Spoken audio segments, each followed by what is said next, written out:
primer cuatrimestre. A partir del jueves que viene, volvemos a la virtualidad.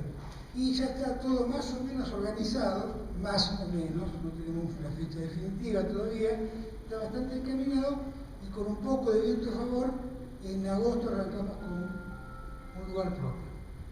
Así que, alquilado. Porque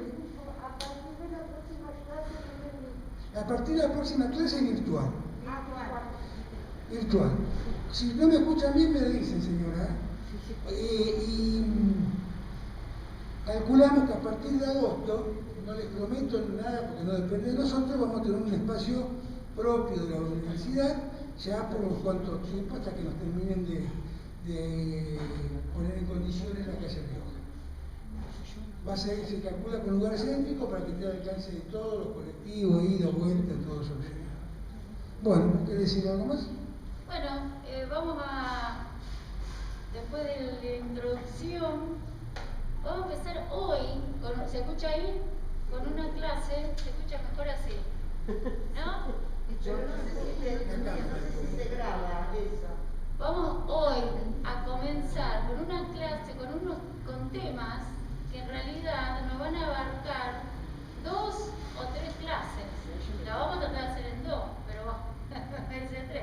En realidad hay mucho material, tanto de imagen como de contextual, de historia. Y lo que pasa es que estamos en el siglo XX. Ya estamos en el siglo XX y están todas las vanguardias en ebullición y contextualmente se acompañan, justamente se vinculan las cuestiones estéticas con esa ebullición también en cuestiones históricas. Así que vamos a empezar hoy con este tema que ahora va a empezar a hablar Eduardo, y luego vamos a empezar a ver algunas de las imágenes que circulaban y que estaban en ese contexto histórico. Sí, lo que tenemos que tener en cuenta es que en este periodo, y por eso yo digo 3 clases, hay mucha producción, hay muchas vanguardias, es interesante que la vean todas, eso lo saben mejor que yo, ¿no? Entonces, yo voy a dar un poco el contexto histórico, un contexto histórico donde estamos a las puertas de no de la Primera Guerra Mundial, estamos a la puerta de la Gran Guerra Civil Europea. Es como hoy los historiadores modernos ven el periodo que va de 1912, más o menos, hasta 1945, 46, 47. Una gran guerra civil que siembra de sangre y escombro toda Europa, donde vamos a tener la guerra civil española, donde van a pelear españoles contra españoles, italianos contra italianos, alemanes contra alemanes, ingleses contra el resto que son las famosas brigadas internacionales.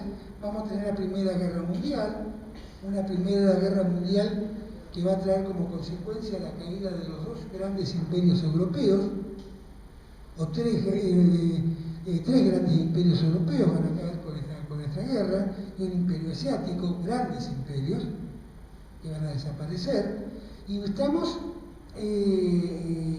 esta guerra poco a poco, vamos a tener 2 corrientes. Por eso yo al principio iba a hablar algo de Italia, si te parece bien, y después voy a seguir con la Unión de Repúblicas Socialistas Soviéticas, que todavía se llama el Imperio Ruso. Y estas 2 corrientes, que son las que se van a enfrentar en esta guerra civil, es lo que nosotros podemos denominar nacionalismos, fascismos, protofascismos, pseudofascismo y el nazismo. Que justamente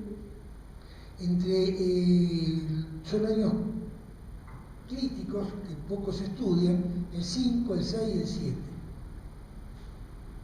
Nosotros vamos a tener, acá, con un amigo tuyo, Laura, Marinetti, un amigo nuestro. Nosotros vamos a tener en Italia, entre el, poco corregime los años, 5, 6, 7, y los manifiestos de qué año es? 7. Exacto, pero un proceso que empieza a aparecer un fenómeno que es típicamente italiano, que es el modernismo. La parte estética la va a explicar Laura. Pero eso tiene que ver con un siglo XX que viene de la Belle Époque, que viene del positivismo, que viene de esa idea de progreso, de máquina, de ciencia, de grandes innovaciones, que va a tener su respuesta en el arte.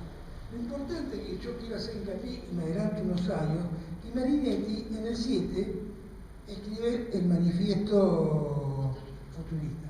Pero a mí lo que me interesa, que yo tengo una fecha del 9 también, lo que escribe en el 19,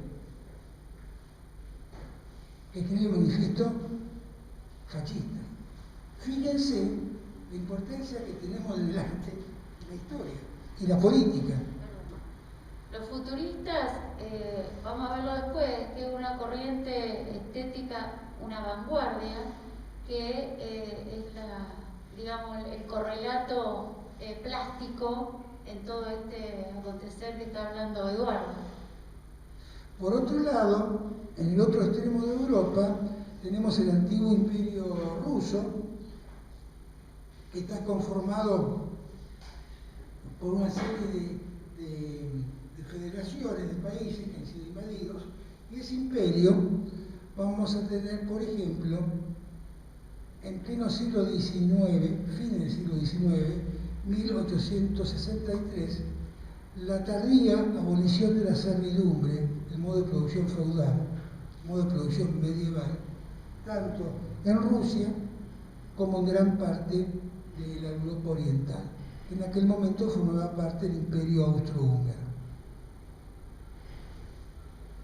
Este imperio austrohúngaro, junto con el imperio alemán, se sienten los herederos del imperio romano.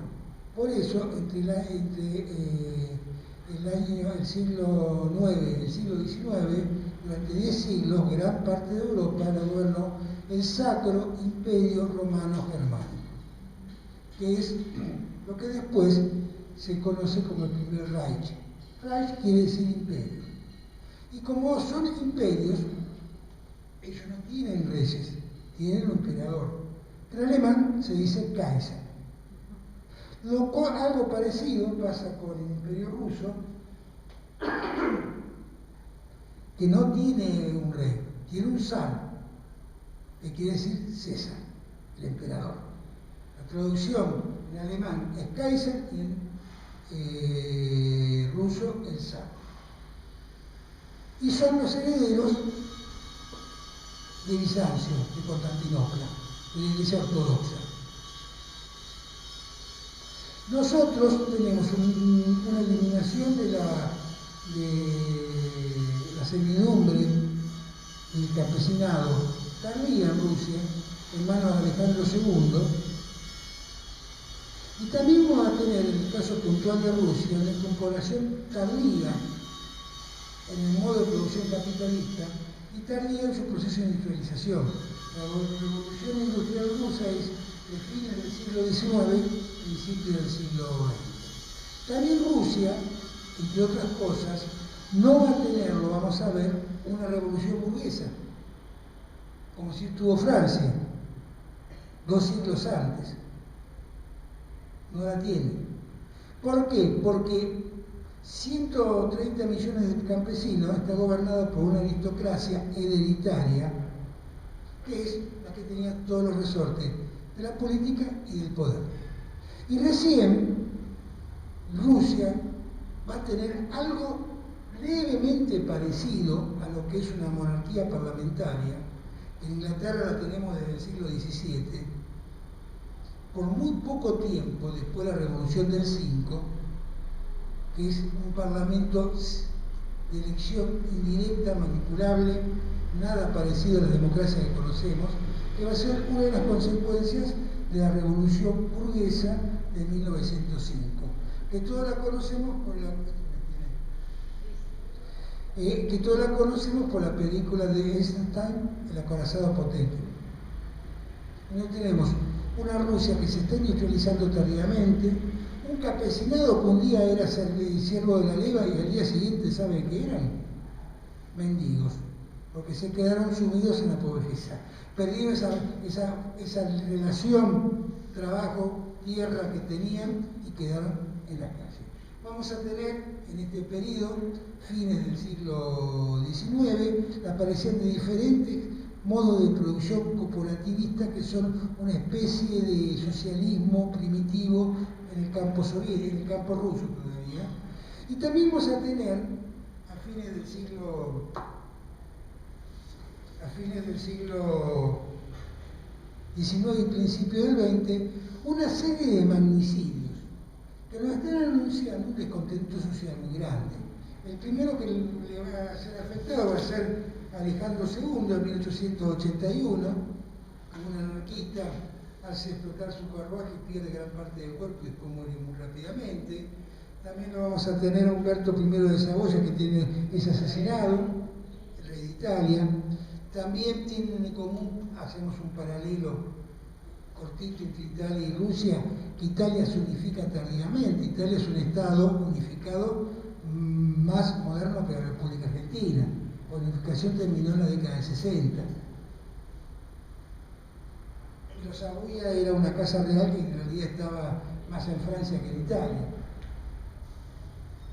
Vamos a tener el asesinato por mano de otro anarquista de William McLean, que era el presidente de Estados Unidos y su vicepresidente Theodore Roosevelt.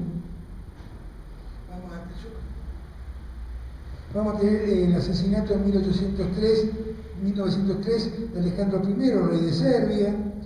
Después vamos a tener en España el atentado de Alfonso XII, que sabe que le regalan el día de casamiento.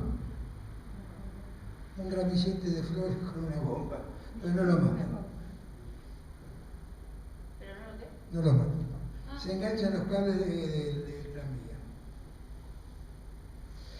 Después, en 1808, el asesinato de Carlos I de Portugal y su hijo Felipe, que era el heredero. Bueno, y hasta llegar al 14 en Sarajevo con Francisco José. Ese es el mundo convulsionado. Un mundo donde hay un sujeto, que es el movimiento obrero y el movimiento campesino, que está al borde del estallido. Estalló en la Comuna de París, como lo vimos al principio de las clases, que tomó el poder de París durante 71 días. Y en el caso puntual de Italia y Rusia son países que están en estadios diferentes, y vamos a tener un desarrollo industrial muy importante en el norte italiano, sobre todo automotriz, de aviación y de la industria, que va a desembocar en el 22, en el bienio rojo, 2 años de sangre, que fue que sobre todo Turín, toda la parte industrial estuvo en continuo combate entre el movimiento obrero y el ejército, con piquetes y barricadas en las fábricas. Y esto va dando lugar, con D'Annunzio y otros intelectuales italianos, a lo que es el modernismo, donde este modernismo, esta industria, nos va a llevar a un progreso indefinido, y el secreto está en la juventud. ¿Alguien recuerda cómo se llama la marcha fascista? Giovinezza, juventud. ¿Cómo? Giovinezza, juventud. Si lo pronuncio mal, alguien me corrige.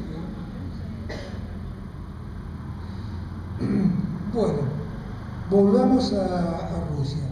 En Rusia tenemos una inversión importante que está haciendo el campo, un campo que ha crecido, que ha quedado en manos de unos pocos, sigue la concentración.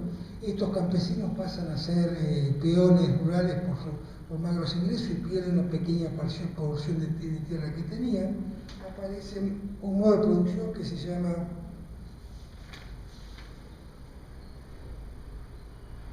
Narodowski, que es una especie de socialismo agrario, y se empieza a gestar poco a poco lo que va a ser la Revolución del 5.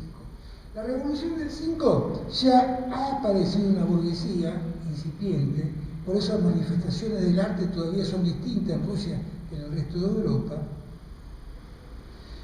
En este reparto imperial, como fase superior del capitalismo, Rusia no tuvo ninguna colonia, tuvo 2 colonias en África, 2 proyectos en África que no proyectaron, y se quiso expandir sobre la parte de Manchuria y hizo unas islas cerca de Japón, que es la guerra de 1905, que es la guerra ruso-japonesa. Esa guerra, con un descontento muy grande de la burguesía, del campesinado y de los marinos y de los soldados, va a comenzar con la rebelión del acorazado Potemkin, donde la rebelión, un dato de color, comienza porque estaban dando de comer carne podrida. Las condiciones que iban los suboficiales, los marineros rasos, la infantería, eran inhumanas. El barco no llegó a zarpar de Sebastopol, todavía estaba en el Mar Negro. Y ahí comienza, entre Sebastopol y Odessa, la famosa escena de la escalera en Eisenstein, que se la copiaron todo, el cochecito que cae por la escalera. Todos se la copiaron.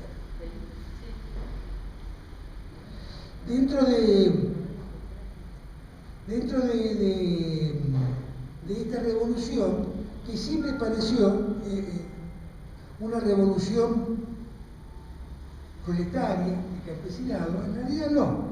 Fue una revolución burguesa apoyada por el campesinado y el proletariado. Pero fue una revolución burguesa. Una revolución que muy rápidamente sofocada, se llega a un acuerdo, mínimo el acuerdo, y en ese acuerdo aparece la Duma, que existe el día de hoy, que es como se llama la legislatura rusa, pero una Duma más figurativa, con muy poco poder y con un voto muy indirecto, el cual permitía una manipulación. A lo largo de los procesos históricos que ustedes me van a escuchar, yo siempre hago hincapié en qué es lo que el voto directo o indirecto, porque ya lo vimos el año pasado, Estados Unidos todavía tiene un sistema electoral no del siglo XIX, del siglo XVIII, donde no están representadas las minorías, donde el que gana por un voto se lleva todo, y siempre son indirectas las elecciones, no son directas. Para que tengan idea, las democracias parlamentarias o monarquías parlamentarias que hay en Europa también son indirectas, porque se votan parlamentarios y ellos después son los que hacen acuerdos entre un partido y otro y eligen. Entonces, no estamos hablando. Y además, el zar, que nunca había cedido, seguía siendo un poder absoluto hasta el 5, a través de esta revolución, cede, pero ya en 1907 quedaron todas en desuso, vuelve a tener un gobierno fuerte,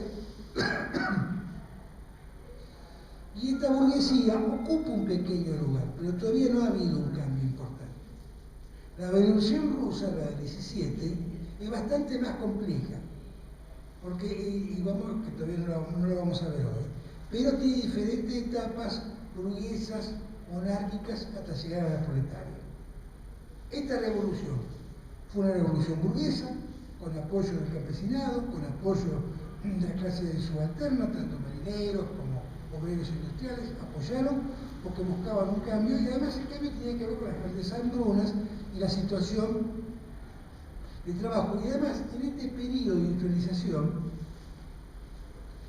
tenemos un campo que aumentó su producción, pero todo ese excedente va a financiar la industria, donde Rusia se endeuda, sobre todo con Francia, para desarrollar una industria moderna que no tenía. Que están los grandes proyectos de ferrocarril transiberiano, los puertos, todos esos proyectos importantes, y Rusia, el único imperio que no llega ni a Asia ni a África. Porque la guerra, si bien produce 80.000 muertes y 130.000 heridos a los japoneses, una guerra que duró unos meses, no logra la victoria y queda el rey justamente en situación de pérdida de poder, de pérdida de presentación, que llevan a la revolución. A ver si me quedó algo pendiente. ¿Quieren hacer alguna pregunta, algún comentario? Porque por ahí nosotros nos ponemos a hablar y lo que no estamos online, estamos presencial. Pueden comentar lo que quieran preguntar. ¿No? Sí, tenemos que aprovechar ahora que nos vemos. Porque nosotros dos nos podemos Me hablar. parece que preguntan más online que presencial. Online ahorita comentan más que preguntan. Bueno, por eso la respuesta que va a dar el arte ruso va a ser muy distinta al resto europeo. Y vuelvo a hincapié, en el caso italiano, la política va al lado del arte, tanto sea la pintura como D'Annunzio, que era el poeta de la literatura, y las armas. ¿Vos querés agregar algo más? No, quería desarrollar un poco lo de Marinero. Venecia, de Italia y después Rondavier. Bueno. Si querés. Porque ese reloj porque va bien. No lo había visto.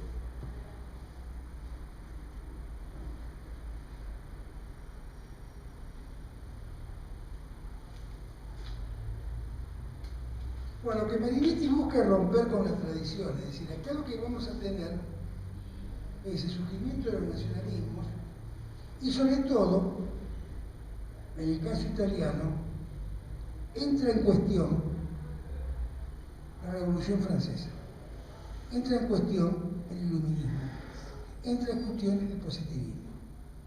¿Por qué? Porque lo que se está buscando, y lo va a lograr Mussolini a partir del 22, todavía estamos en el 5, el 6, el 9, es terminar con la representación directa y lo llegar a lo que son los gobiernos corporativistas. No tiene nada que ver con cooperativa, sino con corporaciones. Que son gobiernos que donde la corporación de los industriales, la corporación de los agricultores, la corporación de los obreros, van a elegir en forma indirecta a quien nos represente. De esa manera, es un sentimiento que viene surgiendo. Primero, muy importante la figura de Marinetti, porque autor lo manifiesto, está marcando una ruptura con el pasado, está marcando justamente un futurismo, está marcando la importancia de la industria. Y un poco Marinetti se apoya en Nietzsche, Sorel, Mazzini, que era el héroe de la unificación italiana que muere antes de la unificación, y también en el poeta Gabriel D'Annunzio. Gabriel D'Annunzio era un poeta, un poquito más adelante, terminada la Primera Guerra Mundial, no conforme con el resultado de la Primera Guerra Mundial, invade el Fiume. El Fiume es una región donde hay itálicos parlantes, una región donde hay un italiano importante, pero está en Croacia, no está en Europa. Y después del pacto de la Primera Guerra Mundial, queda del lado de lo que luego va a ser la futura Yugoslavia, los eslavos del sur, que es de Yugoslavia. Bueno, él arma una milicia en ese contexto de la Primera Guerra Mundial, donde Italia primero está del lado de la Triple Entente y después se cambia, termina del lado de los ganadores. Sí. ¿No está del lado de los? De la Triple Entente. Se termina la Triple Entente, pero había estado del lado de Alemania y Austria y Japón. Y Japón también cambia, y el Imperio Otomano, que es otro gran imperio que desaparece con la guerra. Bueno, lo que hacen estos modernistas, tanto en la literatura como, es justamente llevar el sentimiento nacionalista, porque Italia, si bien participa en la Primera Guerra Mundial, no obtiene muchos incorporados, no obtiene ningún beneficio, no obtiene ningún territorio, no obtiene ningún beneficio.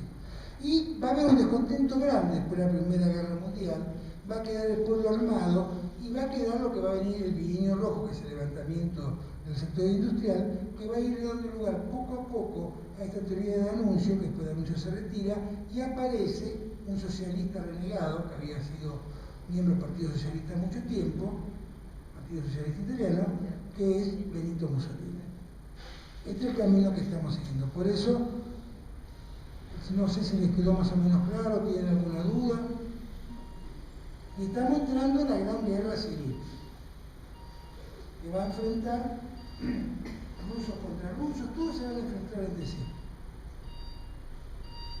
Bueno, ¿querés que vaya?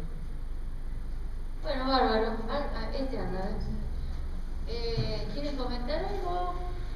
¿Vos le podés decir si puedo poder algo o no se No, puede? después de todo. Está.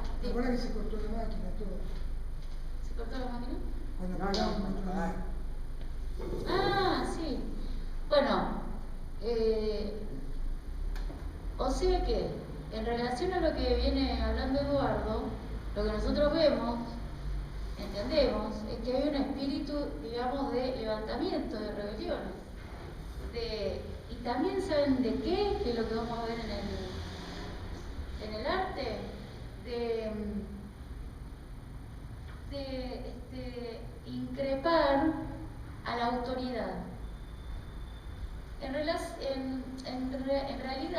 y en relación, la vanguardia es justamente, como yo le explicaba la otra vez, es justamente el grupo en la guerra que avanza adelante. ¿Vieron?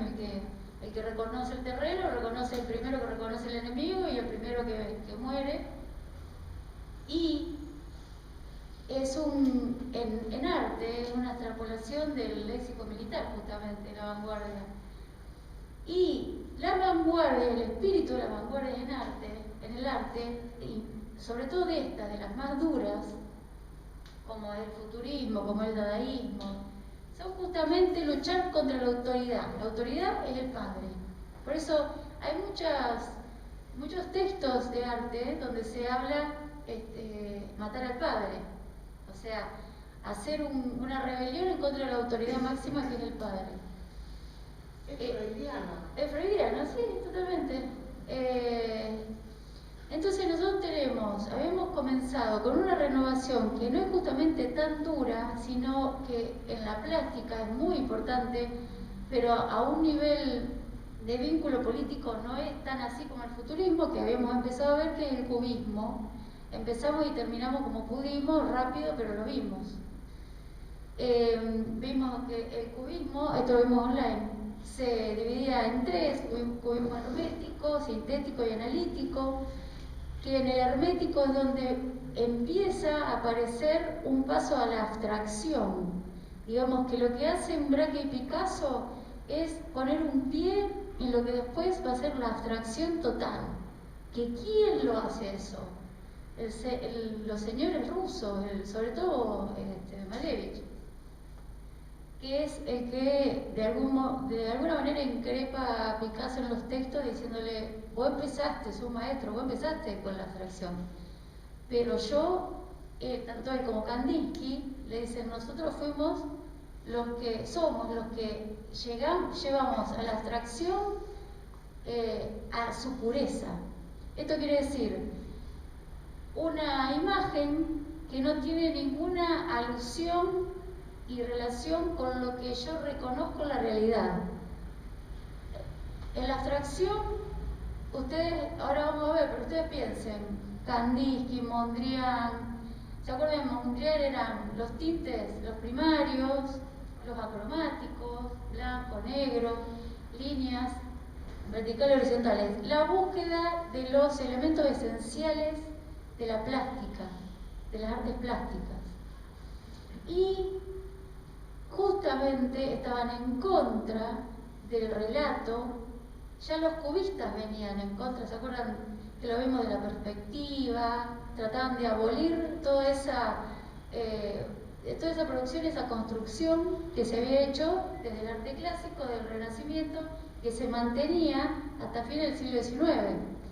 El tema, pasar por el costadito del tema, no era necesario que, fines del siglo XIX estoy hablando, cubismo y principio del XX, no era necesario que haya un tema, no era necesario que haya una superposición, una profundidad, una perspectiva, sino que cómo en el contexto social y económico, como bien explicó Eduardo, se iba desbaratando todo también en el arte plástico. Había una rebeldía en contra de la forma académica y clásica que está representada por el Renacimiento, 1400 1500. Ahí nosotros encontramos la semilla de cómo un ojo occidental construye una imagen, un espacio, por medio de la perspectiva, por medio del claroscuro, el claroscuro que forma un volumen, las direccionalidades de la luz empiezan a aparecer ahí, pero sobre todo el descubrimiento de la perspectiva.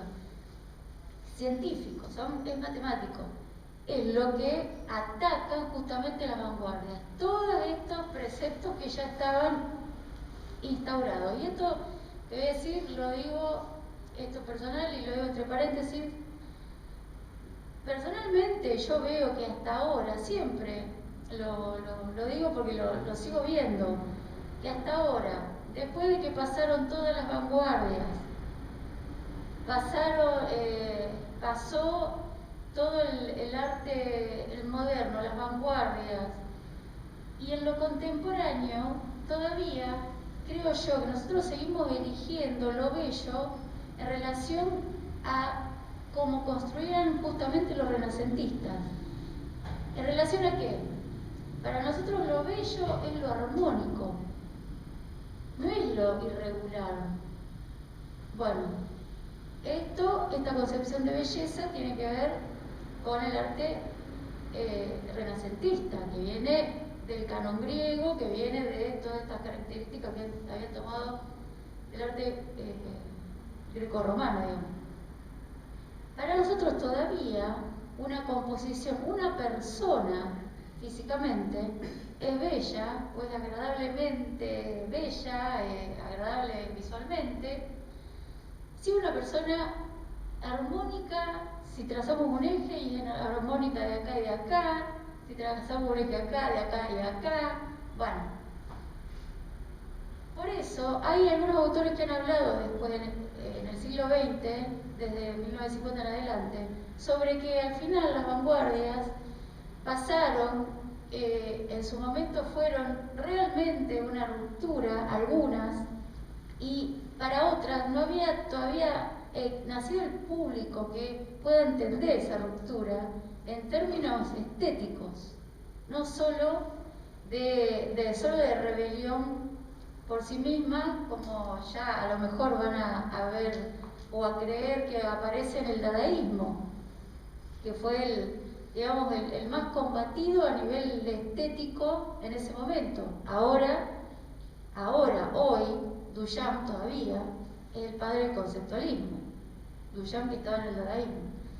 Bueno, vamos a ver un par de plaquitas sobre el futurismo, que es lo que habló bien recién Eduardo, clarito, la iniciativa futurista, y después vamos a comenzar con las vanguardias rusas. Empezamos 1909. Empieza 1909, el futurismo, Italia.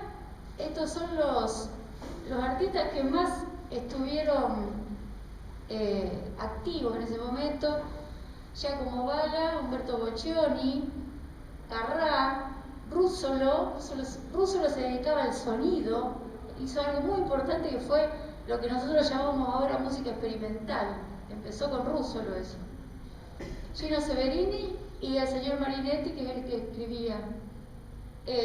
Quiero decirle que después se van a dar cuenta igualmente, tanto Giacomo Balla como Boccioni y Carrà eran unos pintores impresionantes, y ellos, como todos los que vimos antes, por más que hayan sido luego del impresionismo, o hayan cambiado el cubismo, el que más vimos, me parece, fue Toulouse-Lautrec, que yo le mostré cómo había empezado con una imagen bien académica. Bueno, todos ellos empiezan así, luego empiezan las renovaciones. Una vez que yo sé dibujar esta botella, ahora después la puedo deformar, con todo, con luces, sombras. Dice: nosotros afirmamos que la magnificencia del mundo se ha enriquecido de una belleza nueva, la belleza de la velocidad. Acá está lo que hablaba recién Eduardo sobre la modernización y lo asombrado que estaban fascinados, más que asombrados ellos, con el tema de la máquina de la velocidad. Por eso van a ver que en las pinturas se refleja esto: la belleza de la velocidad. Un automóvil de carrera con su radiador adornado de gruesos tubos parecidos a serpientes de aliento explosivo, un automóvil que ruge, que parece correr como la metralla. Es más bello que la Victoria de Samotracia. ¿Saben cuál es la Victoria? Creo que yo la puse, que es una belleza helenística. Ahí está. Bueno, el automóvil para ellos era más bello que, justamente, aquí estábamos con los griegos, periodo helenístico. Están atacando a los padres, justamente, a la autoridad que estaba instaurada hasta ese momento como la mejor forma de construir una imagen, una escultura, el canon griego. el volumen, la luz, sí, la poesía, el tema, los grandes temas, digamos. Aquí hay un óleo, como le decía recién, de Giacomo Balla, que ¿a qué le suena? Ahora hago una preguntita. ¿A qué le suena a ustedes esta forma de trabajo? ¿A cuál de las corrientes artísticas que vimos antes? Por los colores, el fobismo. ¿Fobismo? El fobismo, los colores. Los colores, Bueno. la forma de trabajar en las formas, digamos, ¿a qué le suena? El cubismo. Cubismo. Claro. Cubismo, totalmente. Entonces, nosotros vamos a ver, como les decía recién, que del cubismo sale la abstracción, pero de una forma gradual. Ya aquí, nosotros lo que vemos es una intencionalidad, como ellos querían, de dinamismo, porque lo que querían los futuristas era que todo parezca que se está moviendo, que haya velocidad. Pero tienen los padres cubistas todavía, y era en ese momento lo nuevo. Vamos. Rayonismo, bueno, puse una sola entonces de los italianos, pero para que vean cómo venía del cubismo y ahora empezamos con la vanguardia rusa. Ahora viene me parece que esta que viene es italiana. Ah, sí, Sí. ahí está mal la placa puesta. Entonces tenemos a Boccioni, menos mal que está Boccioni, y debe estar Carrasco también. Sí, está. Ah, listo. Ahí, miren cómo se llama, es más, estaban los títulos: Dinamismo de un ciclista. Es un óleo, fíjense que estamos bien al principio del siglo XX. Y acá, como en el cubismo, si nosotros no tenemos el título que nos ancle el sentido de lo que estamos viendo, es muy difícil que nosotros veamos un ciclista, y más el dinamismo del ciclista. Pero si buscamos se ven las ruedas, se ve la Claro. hay que Por el buscarlo. título lo buscamos. Por el título, porque el título te hace buscar eso, ¿sí? Totalmente. Bien, vamos. A ver quién está. Esto está puesto a propósito porque justamente Natalia Goncharova, que estaba dentro de la vanguardia rusa, tanto ella como otros pintores rusos que están dentro de la vanguardia rusa, como suprematismo, rayonismo y constructivismo, vienen del cubismo, vienen de trabajar el cubismo. El cubismo, y también con una fascinación por lo que se mueve, fíjense que están las líneas de fuerza de la rueda de la bicicleta, eso negro que está ahí, son las líneas de fuerza que hasta ahora maneja el cómic. Nosotros, inclusive cuando queremos dibujar, y yo quiero hacer un elemento, yo misma cuando dibujo, quiero hacer un elemento que fuga hacia allá, las líneas de fuerza las tengo que hacer en este extremo, hacia allá, porque para que el receptor se dé cuenta que ese elemento tiene una velocidad. Esas líneas de fuerza vienen de acá, vienen del futurismo, del cubismo. Fíjense que Goncharova en Rusia está trabajando con una mezcla, con elementos mezclados de dos corrientes muy importantes que son el futurismo y el cubismo. Sí. Aquí hay otro, Larionov también, un ruso, se llama así, Glass. Y también esta placa es importante porque lo que vemos también es una forma de trabajo cubista. Estamos en el 12. Vamos. ¿Vos podés volver a la placa primera que yo había puesto en el medio? Gracias, Eduardo. En el rayonismo, entonces, estamos ya dentro de la vanguardia rusa. Tenemos a estos dos artistas. Goncharova leímos recién y Larionov también, con Glass. Dale. En el suprematismo ya estamos un poquito más avanzados, 15-16, tenemos a la persona que reunía las características más importantes, que era Malevich, que era el que escribía también, aparte de hacer su gesto de enfrentamiento total contra el arte, sin tema, sin anécdota, sin referencia a la realidad, sin tintes, que son las imágenes que vamos a ver ahora. El que se enfrenta realmente cuerpo a cuerpo, y el que le dice justamente a Picasso que él empezó, pero el que encuentra la abstracción total es él, Malevich. Un segundo. El Lisinski, lo llamaban el Lisinski, es un artista que va a ser lo que nosotros vamos a denominar hoy como ambientación, lo que se conoce después de los años 50 como una ambientación o como una instalación. Todos estos artistas tan nuevos y las vanguardias fueron releídas luego de los años 50, 1950. Se hizo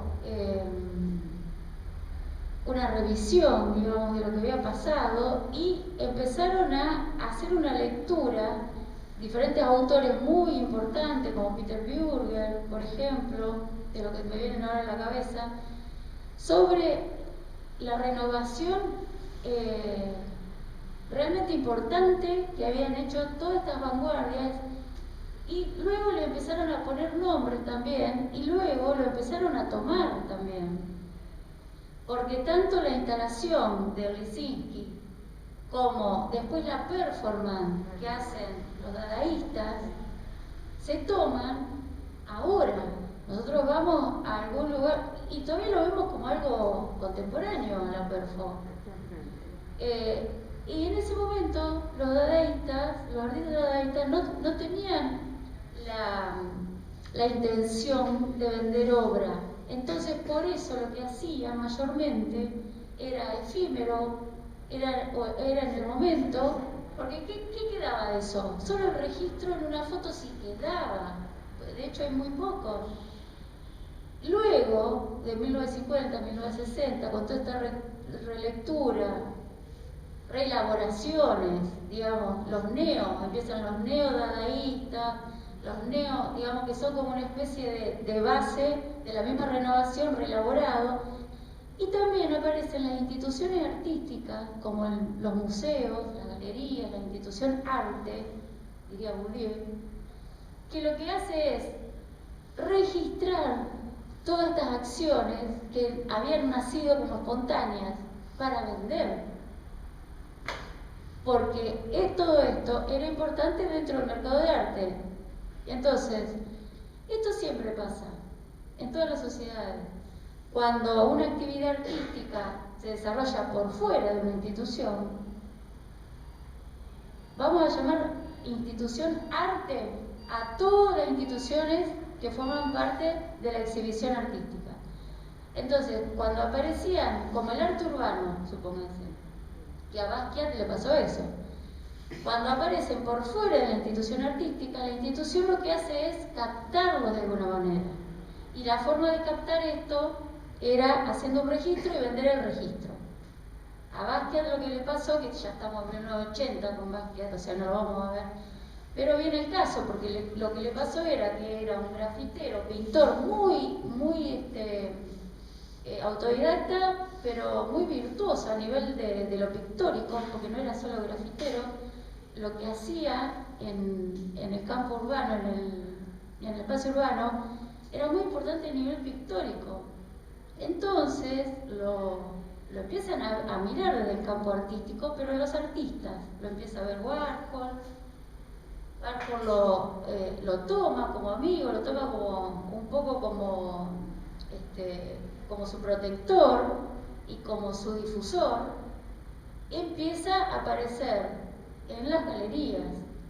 Le empiezan a dar en las galerías mismas chapas, telas gigantes, soportes gigantes como lo que él trabajaba en lo urbano, pero para que lo haga en un estudio. Entonces eso se mete en la galería, se mete en el museo y se vende. Eso va a pasar siempre. Bueno, me fui de tema, no sé dónde estoy. Ah, y falta Mayakovsky. Mayakovsky que es, escribe Mayakovsky. Bueno, vamos.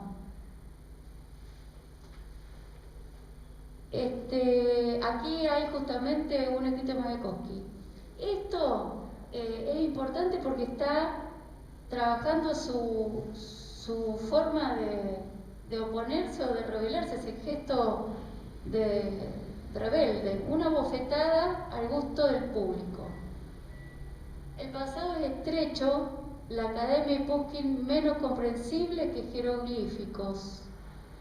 Pushkin está mal escrito, acá creo que está mal escrito. Dostoyevsky, que son escritores, Tolstoy, etcétera, etcétera, etcétera, deben ser tirados por la borda del tiempo presente. Desde la altura de los rascacielos miramos su pequeñez. Está hablando desde el lugar de la abstracción. 1912. Sí. Fíjense, por ponerse en Rusia en contra de Dostoyevsky, Tolstoy, o sea, era realmente un desafiante. Acá hay una pintura de Malevich que, fíjense, sigue también teniendo en cuenta la forma de los procedimientos, digamos, tanto cubistas como futuristas, más cubistas diría yo en esta imagen. ¿Se acuerdan que los cubistas trabajaban mucho con la tipografía, que si no la representaban, la presentaban, digamos, la pegaban, hacían el collage? Y hay también una especie también de geometrización. Vamos. Parte un fragmento del manifiesto suprematista por Malevich.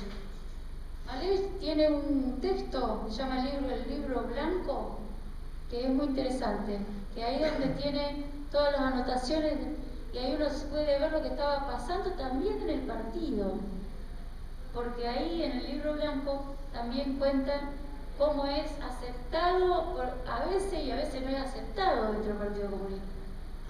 ¿Socialista o comunista? Pero no existía comunista. Socialista. Manifiesto suprematista 1916. El naturalismo académico, el naturalismo de los impresionistas, el cesanismo, el cubismo, etc., en cierta medida no son más que métodos dialécticos que por sí mismos no determinan en absoluto el valor específico de la obra de arte. Digamos, son idas y vueltas de palabras, son intercambios que no determinan nada, quiere decir. Es una dialéctica, no determina nada. Decisiva es, en cambio, la sensibilidad. A través de ella, el arte llega a la representación, sin objetos, al suprematismo. Leo de vuelta. Decisiva es, en cambio, la sensibilidad.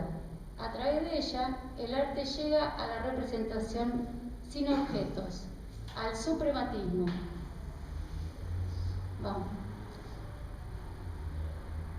Fíjense, la palabra desierto va a aparecer siempre. Porque, si ustedes recuerdan, está la obra Blanco sobre Blanco. Él dice, esto es un desierto. Llega a un desierto donde nada es reconocible, excepto la sensibilidad. El artista se ha desembarazado de todo lo que determinaba la estructura objetivo ideal de la vida y del arte. Se ha liberado de las ideas, los conceptos y las representaciones para escuchar solamente la sensibilidad. El arte del pasado, sometido por lo menos en el extranjero a la religión y al Estado, debe reconocer a una vida nueva en el arte puro no aplicado del suprematismo y debe construir un mundo nuevo, el mundo de la sensibilidad. Está hablando de buscar lo no objetivo por medio de las características que conforman el lenguaje plástico: color, forma, dirección, composición.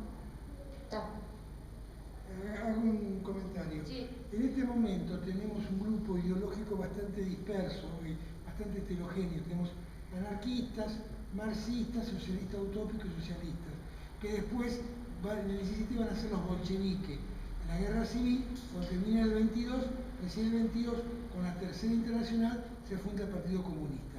La palabra comunista o comunero venía del siglo XVIII.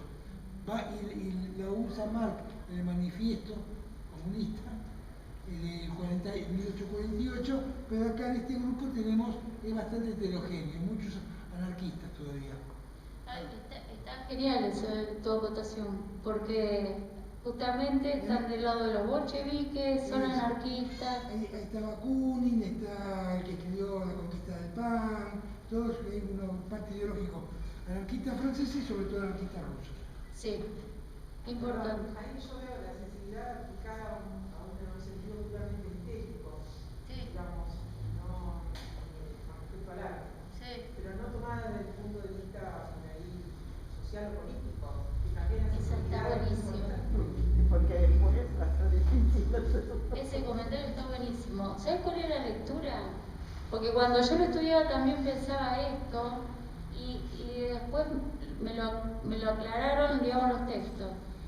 La renovación, la vanguardia, la renovación que acompaña justamente a la parte política es una renovación total en la plástica, pero no al modo de la ilustración, por lo menos en el suprematismo, y podemos ver que en el constructivismo sí, no al modo de ilustrar al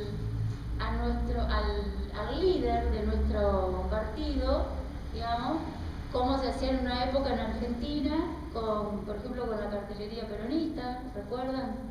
Que se ilustraba, se representaba, digamos, y se ayudaba por medio del arte al partido. Entonces, el suprematismo, lo que podríamos decir, digamos, está en el lugar de la renovación total y absoluta, de la mano, emparentado, diría yo, con la renovación total que pretende cierta parte de la sociedad, como es el Partido Socialista, los bolcheviques. Es el cambio.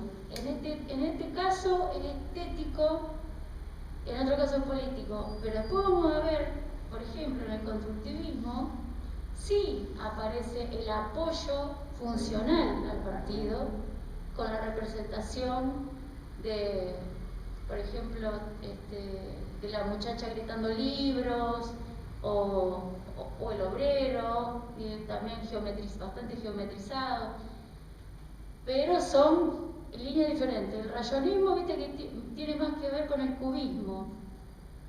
El suprematismo, la renovación es abstracta, y después veremos el constructivismo.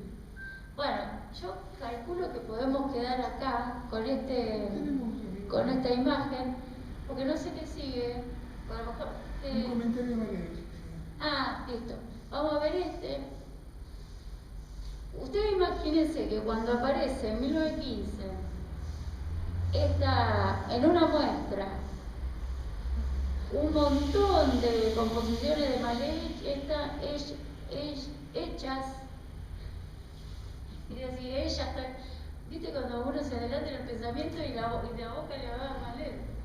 Bueno, una muestra donde había un montón de obras realizadas de otra manera, negro sobre blanco, blanco sobre blanco, de repente aparecía un rojo, y para de contar.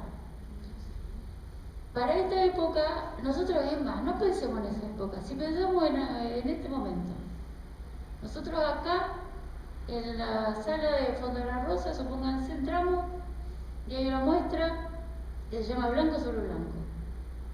Y son todas obras blancas y listo, se terminó. ¿No es para nosotros un poco, por lo menos, salir con las manos llenas de preguntas? Imagínense en ese momento. En ese momento era ya casi condenatorio. Bueno, el tipo hizo la renovación, se jugó. Vamos a ver qué dice. Bueno, esta es una frase hermosa que está dentro de los escritos de él. Yo me he transfigurado en el cero de las formas. Esto quiere decir, y va a aparecer también, como les dije, mucho la palabra desierto.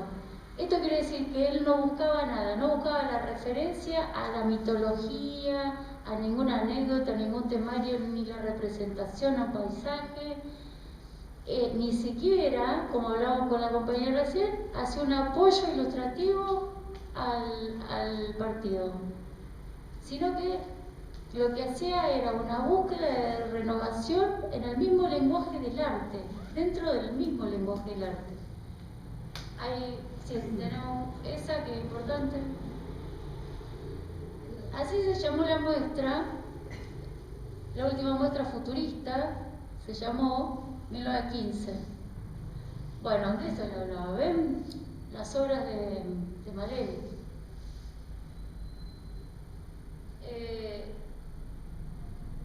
Ahí abajo, bueno, no recuerdo, sí, está bien, dice lo que dice allá. Entonces nosotros tenemos planos sobre planos blancos, ya no tenemos una composición que tiende a geometrizar las formas, sino que tenemos formas geométricas dispuestas de diferentes maneras, algunas son rojas, otras son negras, y la abolición total de todo lo que venía instaurado como el buen arte, digamos, el arte que se debía consumir, que venía, ya les digo, desde Italia, empieza en Italia, que tiene que ver con el Renacimiento. A ver qué otra hay. Un texto de él, 2 textos. Cuando a lo largo de mis esfuerzos desesperados por librar al arte del lastre de la objetividad, que quiere decir representación, me refugié en el cuadrado negro y expuse una pintura que no representaba más que un cuadrado negro sobre un fondo blanco. Los críticos y el público se quejaron. Se perdió todo lo que habíamos amado, estamos en un desierto. Y buscaban palabras aplastantes para alejar el símbolo del desierto y para encontrar en el cuadro muerto la imagen preferida de la realidad, la objetividad real, la representación, digamos, y la sensibilidad moral. La crítica y el público consideraban a este cuadrado incomprensible y peligroso. Esa es la palabra, ya no era extraño, peligroso. Pero no se podía esperar otra cosa. La ascensión a las alturas del arte es fatigosa y llena de tormentos, y sin embargo nos hace felices. Ya no hay imágenes de la realidad, ya no hay representaciones ideales, no queda más que un desierto, pero ese desierto está lleno de la sensibilidad no objetiva que todo lo penetra. No objetiva quiere decir que no representa. Queda cuadrado negro, cuadrado rojo. Vamos a ver de Malevich, cuadrado negro, cuadrado rojo, que es una de las obras que estaba en esta muestra. Y esto es todo. Perdón, lo que pasa cuando uno ve una cosa así, no nos da una explicación, lo único que podemos hacer es decir me gusta o no me gusta. Tal cual. Explica lo que quiso decir el autor, yo lo valoro. Sí. Pero si no sé nada, solamente yo valoro lo que me gusta el color, la forma o el equilibrio. ¿Esto qué dice? ¿Tu nombre era? ¿Tu nombre? Susana. Lo que acota Susana es realmente la verdad. Ella dice, bueno, si yo no tengo una explicación sobre esto, lo único que puedo hacer es un juicio de valor, de gusto. Y es verdad, porque para nosotros entender esto, tenemos que entender toda la historia del arte. O sea, tenemos que empezar desde la Edad Media. Entonces, ahí van a ver que la dialéctica justamente y los discursos, las conversaciones se van dando entre las diferentes corrientes estéticas, los diferentes movimientos artísticos. Entonces, que una plantea una cosa y la otra le responde de la otra manera. Y así, al clasicismo se le responde de una forma con libertad, digamos. Aparece el romanticismo, al naturalismo y al impresionismo se le responde con una renovación, con el cubismo. Ya no queremos más ninguna anécdota ni de los campesinos, todo esto lo vimos, y de los campesinos, no queremos saber cómo viven los obreros, nosotros queremos trabajar en relación a los factores que construyen en un lenguaje plástico. Y es verdad, y nosotros, esto, digamos, tiene que ver con la educación.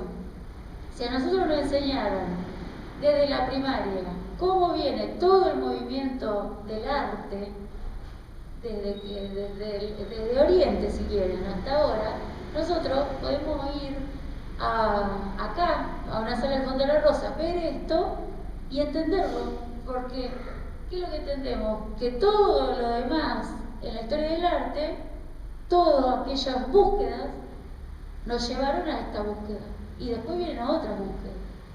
Bueno, es como si fuera la música. Comparamos la música clásica con el reggaetón. Vos decís, bueno, qué sé yo, música. Es lo Y mismo. bueno, todo tiene su razón de ser. Son las artes en general, la música, la literatura, la fotografía, la arte plástica, en sí, el cine. Lo que tratamos de darle, yo el marco histórico es el marco cultural para poder entenderlo, porque es un camino, un proceso que no siempre es así lineal ni así, es un proceso. No tiene alguna razón, por algo ocurre. Sí, yo siempre lo leo como un planteo y luego una respuesta. Y si vos ves la historia del arte, aparece eso. Aparece el Renacimiento y aparece algo que Hauser llama el manierismo, que dura poquito, pero es como una respuesta, una rebelión hacia toda esta forma tan clásica de trabajo renacentista. Entonces aparece el Greco, el Bosco, todos estos pintores, el Greco con esas estilizaciones terribles que decían que no veía bien, por eso pintaba así. El Bosco con el Jardín de las Delicias, que de ahí toma el surrealismo luego del centenario de años. Esta respuesta viene al Renacimiento. ¿Y a qué se responde al manierismo? ¿Quién viene después? Viene el Barroco, con una búsqueda que tiene que ver con la propaganda en Italia, con una propaganda eclesiástica, en los Países Bajos con una búsqueda de rescatar la intimidad de los hogares, porque eran protestantes, también viene relacionado también con la religión, y ya no vemos ahí en ninguno de esos barrocos, no vemos estas estilizaciones del Greco, los elementos que no tienen conexiones entre sí aparentes del Jardín de las Delicias, sino que se vuelve todo ordenado.